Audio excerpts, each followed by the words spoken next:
Hi you guys, welcome or welcome back. My name is Cass. Today is day 6 of WiTcHtember. This is the Bath & Body Works Pumpkin Pecan Waffles. This is my favorite fall scent. It is like this gourmandy, I don't know, it's so good. I've never found a scent like this, even close to this, that I love. This is my top tier. And when I smell this smell, I just think of fall. That's what I think of. Today is gonna be a little bit different, and this is going up a little bit late, because my goal during these vlogs is just to be super casual and real with you guys. And the reality is that I've been dealing with some chronic illness, and yesterday and today were really, really rough. And so I actually was in bed today until 3 p.m. I didn't get done as much as I wanted to today, but I did get up at 3 and I was pretty productive for the rest of this day. But it is now 10 o'clock at night and I'm just barely sitting down to vlog. So I am drinking this is my mug of the day. Isn't she so cute? Oh my gosh, I think she's the cutest. This is one of my newest mugs and I got it at Home Goods, I think. Anyway, and then, oh, this is the cutest thing, look. Right inside the lip is this little ghosty. She has like a little bow, so cute. Anyway, I just love it. So I'm sitting here drinking my coffee. Yes, I drink coffee at night. Caffeine does not seem to affect me the same way that it affects most people. But anyhow, I did get some vlogging done today, but I'm going to include it in a longer vlog tomorrow. So today we did, if you notice, my backgrounds are a little different. My other side too is different. And of course we've got the spiders. I did get some decorating done today. So that really lifted my mood and made me feel good. I listened to an audiobook the entire time that I was going about today. I started it yesterday and it is The Bone Witch by Rin Chupeco. I don't know. It's the first book in a trilogy. This has been on my TBR forever. I just saw that the library had all 3 of the books in, and so I think I'm gonna binge it. I just finished the first book today. I'll tell you guys more about it maybe tomorrow, or maybe I will go ahead and binge the trilogy and talk to you guys about it as I go.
recommend looking up the synopsis like on Goodreads or Amazon or wherever you want to look it up.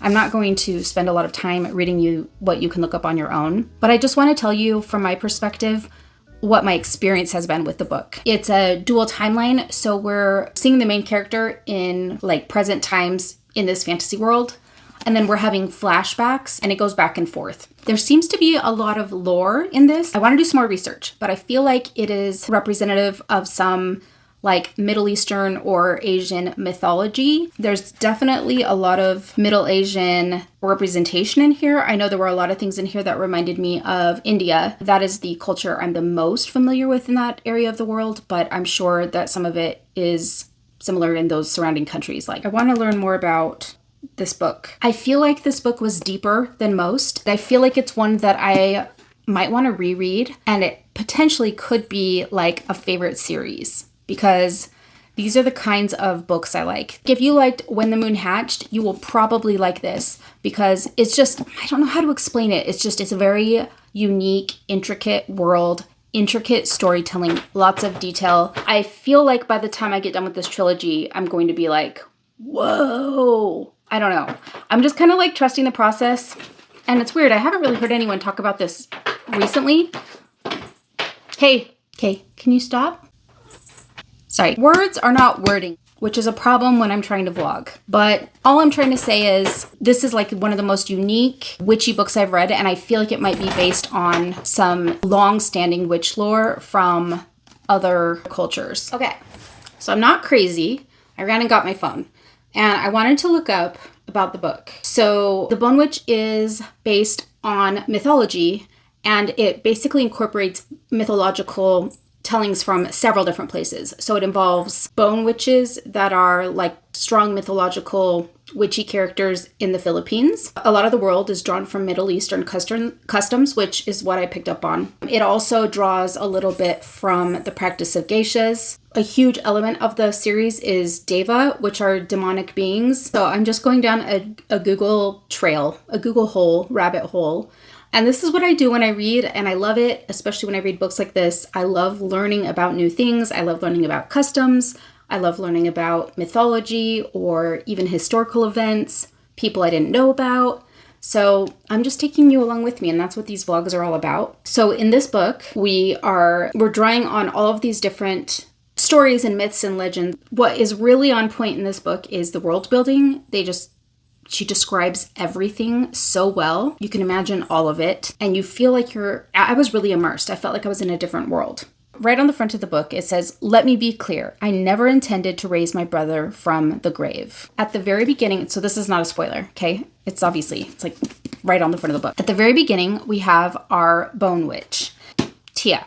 It's spelled like the drink tea, but it's pronounced Tia on the audiobook. So I'm presuming that that's the way the author intends for it to be pronounced. So we're following a future Tia and then past Tia. So past Tia is like 14 or 15. Future Tia, I'm actually not sure how old she is, but we start out following the older Tia, the future Tia, and she comes across this guy who is called Bard. So bards are they were like orators. The Iliad and the Odyssey were recited by a bard. But I don't know if this guy is kind of helping her tell her story, or because she's talking to him, we are hearing her story. So I don't know if Rin is drawing on that, because his role in the book has yet to be fully realized in this series. But we start out with Tia being exiled, having a conversation with Bard, who has found her out where she is exiled, which feels like it sounds like basically it's the ends of the earth. The dark side. You know, like in Lion King when he's like, "You are the king of everything the light touches and don't go beyond where the light is," like where Scar lives. I feel like that's where she is. She's like in the darkness. The light doesn't go there. There's bones, like lots of dead people and dead animals, and does not seem like a very nice place to be. So we get the idea right off the bat that this witch is dark, that she's dark and eerie, that maybe she's evil, that she's capable of doing really dark things. In a conversation between Tia and the Bard, we are learning about what led to her exile, like how we got to this point. So we're flipping back and forth between the future Tia and the Bard talking, and then past Tia, basically the story of her being trained as a witch. So the way it starts out in her childhood is, I think she's 14 or 15, her brother has died, and when her powers manifest, she accidentally raises her brother from the dead. And this is a sign that she is a bone witch. And people really fear bone witches because they have an ability to raise the dead. It's basically like they have this power that goes beyond the living, that beyond the world that they know. And that unknown, or that like superpower of being able to raise the dead, feels very scary and intimidating to the rest of the world. So she's already like very feared by the world, and now her family is worried, and she basically gets sent away with a mentor to learn about her powers, to be surrounded by other bone witches, to learn how to control her powers, to learn what her role is in the world. And while she's there, we learn more about the, I guess, paranormal part of the world, which is one of their powers is that the bone witches can control the deva. And the deva is that element that Rin has brought in from Iranian culture, like mythology. And in their mythology, the deva is like a demonic monster. And in the book, the deva is also a demonic monster. So these bone witches, they can control the deva, and the deva threaten like the rest of the people that live there. And so throughout the book, we're learning more about the bone witch's power. We're also learning about the deva and their power. We're learning about like a lot of unrest that is happening amongst the kingdom that she's in, and like the kingdom that she's from, as well as like the surrounding kingdoms. It's kind of a coming of age story for Tia. She's just a teenager. She's still, still growing and becoming an adult. She's learning how to use her power, and she has her brother with her because she raised him, and she doesn't know like how to put him back. She doesn't know what to do. He's not like fully living, but he's not really fully dead either. So this like paranormal type version of her brother is with her throughout this journey. And so that's a really interesting element. And as if growing up as a woman and also learning how to control these new powers that you have never had before isn't enough, there are these dark forces threatening the world, the deva, and like a much bigger dark force behind them. And there's a lot of political unrest happening amongst the kingdoms. This is a very fantasy forward book, but there is a subplot of romance. There's kind of like a little bit of maybe a love triangle starting, but this is not very heavy on the romance. This is very much like a coming of age story in a fantasy world. If you are not typically a fantasy reader, you may not enjoy this. I'm really, really enjoying it. I'm very intrigued by it. I'm going to pick up book 2 right away, because like I said, all 3 were available. I'm probably just going to binge this series, and I'll take you guys along with me. But if you've never read fantasy before, I'd recommend reading some other fantasy first before you go into this series, because it is more complex and it's very intricate, but the world is really incredible. I'm beginning to learn that I really love and appreciate good world building in my fantasies. And maybe that's because when I read fantasy, part of the appeal is the escapism, and feeling like I'm in a different world is obviously a plus if I'm wanting to escape. So this world is definitely feels a little darker, a great time of year to be reading this. Obviously it's a witchy book, but yeah, it's definitely got the dark, eerie, spooky, kind of paranormal vibes going on. There's some really unique aspects, and I think that Rin has potential to become a favorite author for me. She just writes in the style that I love. It's a bit lyrical, but also super intelligent, and like I said, very complex. And I like those kinds of stories. I love those kinds of series because I really want to immerse myself in a different world. I want to be stimulated. I'm very, very intrigued by this book and by this series. I haven't decided what I'm going to rate it yet. I did listen to it. I did not love the audio. Some of it was fine, but there were a few characters on there who were supposed to be annoying by nature. Like it even said in the, like even the description in the book says, so-and-so who's high-pitched, nasally voice or whatever. But to actually like hear somebody else do that was so annoying to me. Like some of the voices really irritated me, and I think I'd rather just read it. Some of my opinion is being affected right now by the annoying parts of the narration and not from like the writing or the story of the book. So it might be a 5-star for me if I didn't have that weighing on me. I need to sit with it a little bit, see how much I think about it. My brain is still making a lot of connections. There's a lot of reveals. Like I said, it's super complex, and I am going to pick up the second book So I just wanted to talk about it before I do. I hope you are having a lovely weekend. Hopefully I will be feeling a lot better tomorrow, but I'm here. I'm here for all of it. I am here to just show you my day-to-day and do all the witchy things. So sometimes that looks like me not feeling my best and not having my day go as planned, but it is what it is, right? So anyways, cheers, and I'll see you tomorrow. Hi guys, good morning. So today is Sunday and I'm feeling a little bit better, but my sleep schedule is very messed up because of sleeping till 3 p.m. yesterday. So it's mid-morning right now. I just got up and I'm going to put on this mask. It's the Pacifica Redness and Pore Clarifying Mask, Stress Rehab Mask. It's green. The real reason I'm putting this on is because my face is so puffy this morning. Our air quality is really cruddy and it's making everything flare up. So like I'm congested, my eyes are irritated, everything is irritated, and my face is like super puffy this morning. So this mask has caffeine in it, and that is the real reason I'm putting it on. I like it. It's not one of those masks that gets like dries up. It stays like soft and moisturizing, but you just like leave it on for 10 minutes and then you wash it off and your skin feels so good. So I thought while I'm getting ready this morning, I would update you guys since last night. So, I finished the first book in the Bone Witch. I started the second book last night, and this audiobook is not bothering me as much because the annoying like voice talking stopped, even though the character is still there. So I don't know, they must have realized at some point that was not fun. So I would say that you could go ahead and continue on with the audiobooks and it should be a better experience. But after like marinating on the book and then starting the second, it's so fascinating and it's intriguing, and I know it's super well written. It's unique. I love the world. I'm really attached, and obviously like I went straight into the second book, which is always a good sign. So yeah, I think I'm going to give it like 4.75. It's like real close to a 5-star because I didn't get like that like, oh my gosh, 5-star feeling, but it's really good and probably feel like the series as a whole has the potential to become like a god tier series for me, like a full 5-star series. So I did start the second book. I'm about a third of the way in. There's a lot happening. There was a big plot twist right at the very beginning of the book, but I can't say a whole lot more without giving away spoilers. Okay, I'm gonna let my mask do its job.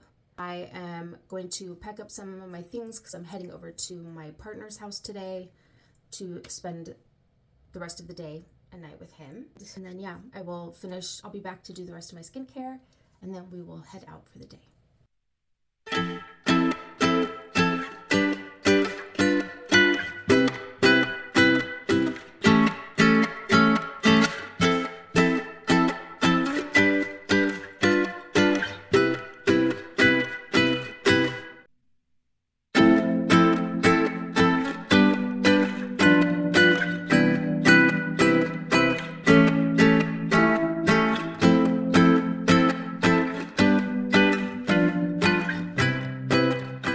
So this is my eye cream. I love this stuff. It was like a splurge while I was in Greece because I forgot my eye cream. Anyway, it is the Origins Ginseng Brightening Eye Cream, and it comes in colors so you can do cool or warm. I did the cool tone one, and it's barely tinted, but I can't really tell the difference as far as color goes. But this also has caffeine in it and vitamin C and ginseng and a whole bunch of things. It immediately like depuffs and brightens, but then it also, and moisturizes of course, but then it also like over time helps with like fine lines and wrinkles and like tighter skin. And then I've been using centella oil.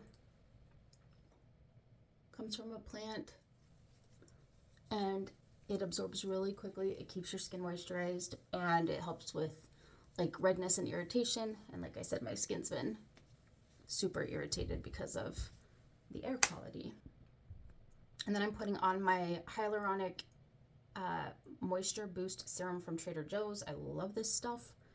it's just like this like gel moisture surge, and I like it because it absorbs into my skin really quickly. And then I'm a BB cream girl through and through, so I'm obsessed with the Pureless Serum BB cream. It always has sunscreen in it. They have several different kinds. This one is called the Ageless Glow, and it also contains vitamin C. Vitamin C is, I mean, really good for anybody's skin. It's really good for aging, mature skin like mine. And it's also really good for people who have collagen disorders. So I've really tried to up my vitamin C. Anyway, this is the final product. I think it looks so much better. I feel so much better. I'm just going to do like the natural skincare look today because my partner's not feeling well. I'm still recovering. So it's a stay-at-home day, but I will be doing some filming and vlogging with you guys. Okay, I'm packing up. I'm heading out, and I'll talk to you guys soon. Okay, quick little update. My partner is sick. He's got a fever and like a scratchy throat and congestion. Like at first we just thought it was because of the poor air quality because like I said, we've got really bad pollution right now and smoke in the air. But then he started running a fever, so I think he actually caught a bug and he's not feeling well. So we're just really taking it easy today. I'm running to the grocery store to get some groceries for the week. And then we decided to order Indian food from our favorite Indian place. We love it so much. We go at least once a month. So I put in an order to pick up from there. So we're going to go pick up our Indian food after we grocery shop. Should be perfect timing. Currently, I am listening to the second book, which is called The Heart Forger. I'm really, really enjoying it. I can tell that this is going to be like a favorite series for me. It's so well written. It's so complex and intricate, and there's so much political intrigue. The relationships are just really relatable and endearing. Our main character is definitely morally gray, but she's a super strong character. We get to be inside of her head a lot and see kind of what she goes through as far as trying to balance the power that she has and the duty that she has to that power to protect the rest of the world, like to protect humanity basically, versus her heart, who she loves, what she wants out of life. So we're kind of watching her battle this in her head, and it's just, I think it's something we all go through, and granted, none of us have like the power to save the world, but I think we often grapple with what we need to do and what we want to do as human beings, and I'm really liking the theme of this book. Again, I can't share too much about the book without giving away spoilers, but let me just say it's definitely very witchy. There are familiars. Like I said, there's monsters. There's like a 3-headed dragon. Like there's just, it's so unique. This world is very unique and very intoxicating. Like it draws you in. I'm really loving it. I have my earbuds in. I'm going to go ahead and listen while I grocery shop, go pick up the food. And of course, I'll update you guys on this book tomorrow. Let's go.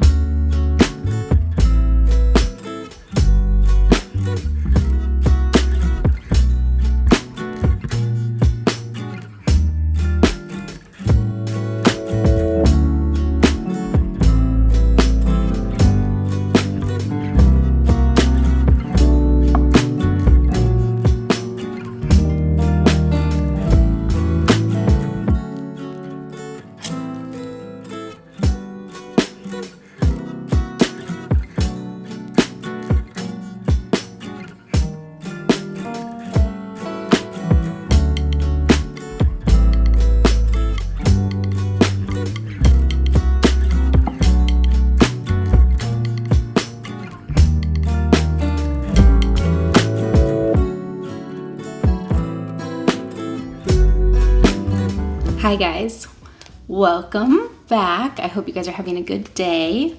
Today is Monday, so WiTcHtember the 8th. And I just want to give you guys a quick update before I get this vlog posted. This is the mug of the day today with little ghosties. Clearly I'm in a ghost mode, but aren't they so cute? So I am on book 2, as you know, of the Bone Witch series, and book 2 is The Heart Forger. I am mostly listening to it, but I have the book and I'm kind of following along. It's complex and there's a lot going on, And when you're listening to the audiobook, it's sometimes difficult to understand where you're at in the story or like what's happening because there's no headers except for the chapter title. But in the book, the writing changes. So if you can see, it's like italic here and then regular here.